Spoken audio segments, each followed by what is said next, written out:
What's going on, guys? So the plan today is to talk about tips that you may or may not need as a veteran or a beginner in Supercross to become better. Maybe you want to race an aerial, maybe you just want to beat your friends, multiples of different reasons, or you just want to get better at Supercross because if you're like me, you do enjoy Supercross and it is one of the funner pastimes. So we're not going to waste any of the time, and we're just going to get into everything today. So first and biggest thing, before you get to anything on the track, one of the most important things on the Supercross track overall, any pro will tell you, is the whoop section. It is so important to get whoops down. Now, a lot of whoops are very setup dependent. If they're small whoops, not an issue. If you plan on racing aerial, buckle in, we're going to get started. So everything is very setup dependent. It is a way to hit them as well. You should be able to, have the bike skill to recover if needed. You need to be able to hit the whoops, and you cannot be just bouncing through them like a drunk. You really need to buckle in and tread over them as best you can. If you're struggling with a setup, Precision Setups Discord usually gives decent enough setups to go through the whoops. Those should get you through some things because they are free, easy setups. Some whoops are different to hit than others. If they're bigger, smaller, spaced more apart, spaced closely. The closer and smaller ones are super easy to hit because it's basically like a bunch of bumps and you just glide right over it. Now, I'm riding on the Affinity, I believe it is Glendale track, and these whoops are not too hard, but they take a little bit of effort to get across. So there's definitely a technique for getting across whoops, and we're going to get into that now.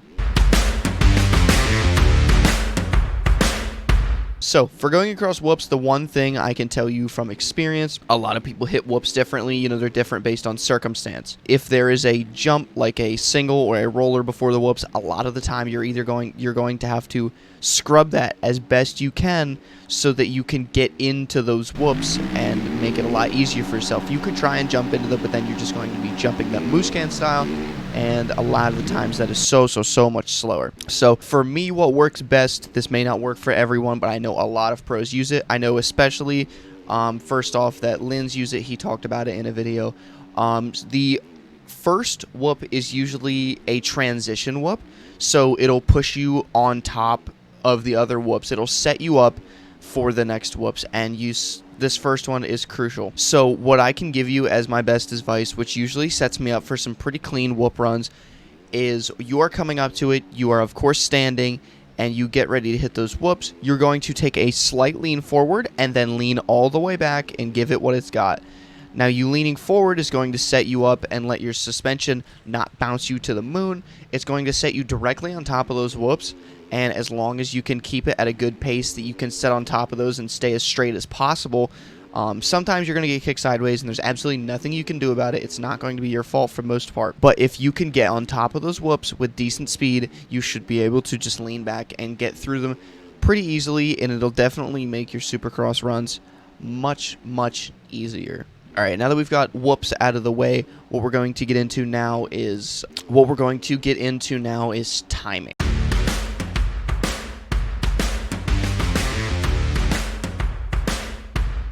So getting into timing, the biggest thing is exactly that, your timing.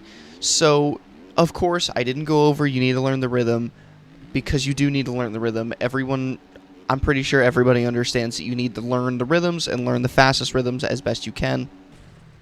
Now, the biggest part of Supercross is perfection as best you can. So, Supercross is very unforgiving compared to motocross. If you mess something up, you're screwed for the most part in a racing context. If someone's right behind you, right in front of you, they're gaining or pulling, or they're going to pass you, and that's just, it is what it is. So you got to learn the patterns, and that's about all. I'm going to go into that one.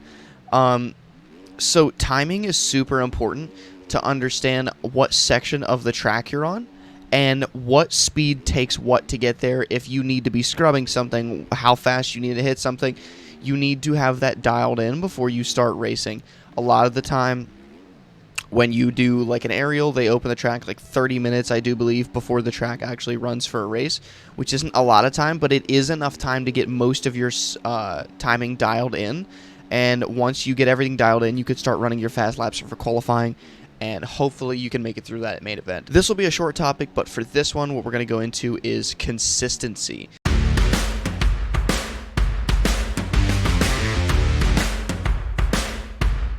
So, not a lot too much to talk about here. Don't run over your pace in a race. So, if you're racing and you'd like, obviously everyone likes to win in races. There's no doubts about that. If you want to win your races, you can be the fastest guy on the track. But if you're not the most consistent guy, it doesn't even matter. If you run, say you run the fastest lap in practice, that by no means you can win, let's say 5 minutes plus a lap. That absolutely does not mean that you can win that. Because, yes, you are fast, but are you consistent? And consistency is where a lot of guys fall off, especially later into the race. You know, maybe their fingers, get a little tired or whatnot. A lot of people fall off with consistency, and that's where races are thrown. If you can stay consistent and ride your race pace the whole way through, you are much, much more likely to stay out front or come from the back and go up front. It's just consistency is one of the biggest factors. Staying off the ground is super important, especially in that first lap. That first lap, if you are on the ground, you are going to be in the back. There's no doubt about it, unless you get very, very lucky. Being on the ground most likely will represent you being in the back, and being in, staying up doesn't guarantee you in the front. But if you stay up for the first whole lap, let all the chaos go, a lot of the time you can stay out front as long as you have your consistency. And that is probably the most important thing. If you can run within a second to a half a second of your exact best, like the best you can comfortably lap time wise, you will be setting very good, as long as your race pace is not totally off what the front runner is, or if you are the front runner. As long as you have a good race pace and wonderful consistency, you can win races. I know you'd think it would have been at the start of the video, but a lot of the time this is not at the start of my video, because it is not honestly the most important to know off rip. Everyone knows you need a hole shot.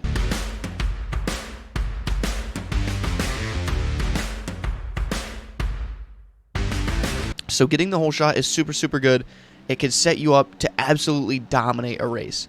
But a lot of the time in MX bikes, it's not like real life. You will get punted, people will go down, people can lag. A lot of things can go wrong. You can get pushed wide off the track, landed on. There's so many different things that can go on after the first turn. And you being the first one to that first turn is crucial if you can do that. But, different than real life, you can change your strategy. A lot of the times, I watched Trojan do it in his 250 main event, where I believe he got third. Props to Trojan.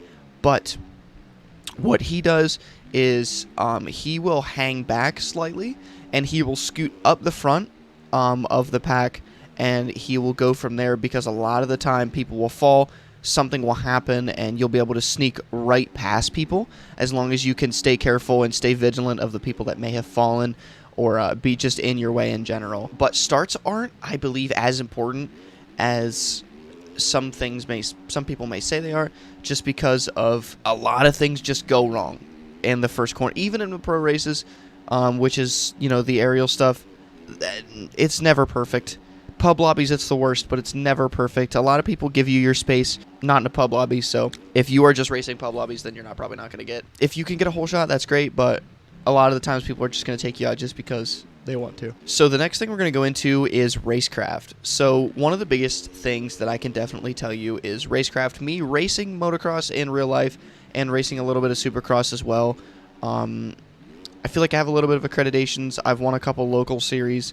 I know that's not anything major. I raced at the Canada versus America event, qualified to both, and did well in both mains in both different years. Except this year, I actually shattered my leg, but that is besides the point. Racecraft is super, super important, and me and a buddy play this together, which we ride together in real life as well, and we understand racecraft from just riding in general. If you have a guy flying up your inside and you're already on the outside, there is absolutely no reason, if you guys are out front and if you're desperate for a position, it's a completely different circumstance. But if you guys are out front, you're running well, maybe you're, midway through, you're both moving up. If he is coming into a section a lot faster than you, and there's no doubt about it, he's about to pass you, you need to give space. And it sounds ridiculous. Why wouldn't I defend it? Why wouldn't I cut him off? A lot of the time what happens with people that are newer to racing or newer to racing Supercross in general or racing at all is they don't understand it is better for that one guy to go by you, and maybe you guys are the same pace, maybe you're faster, he just beat you through that section, who knows, but it's better for that guy and you to advance together than it is for you both to go down because your ego was too big and for you guys to throw both of your races just because you wanted to hold that one position. There's absolutely no point, and it is a completely foolish decision. Know when to defend and know when to just let it go, let him by, give him space, especially if he's going much faster than you. If he's going much faster than you in a section and you are both going to go down as a result, let him by. If you can defend it without coming in contact, without risking both of you going down, that's fine. If you're going high and he's coming in the middle, if you want to cut down, make him brake check, that's totally okay. But if he's already there and you want to cut down and you're going to end up right on his ass end, if you're going to hit him, don't do it. It is not worth it. The only time that kind of stuff happens is in LCQs where you're desperate for a final position or you're desperate for a position at all, which is completely different. And that is not what I am talking about right now. So that is a whole different situation. LCQs, a lot of people, I'm just going to say, do what you have to do to get to that main event. I'm not saying punt people. I'm not saying ruin everybody's races. I'm just saying you need to play as aggressive or defensive as possible to secure your spot to the main event. So if this video helped you in any way, shape, or form, I would really appreciate it if you let me know down in the comments below. Anything I missed, anything that you struggle with that you really feel is important, I will definitely touch on that in another video if need be. And if you did like it, consider liking and subscribing, coming back for the next video. So I appreciate you guys, and I will see you in the next one.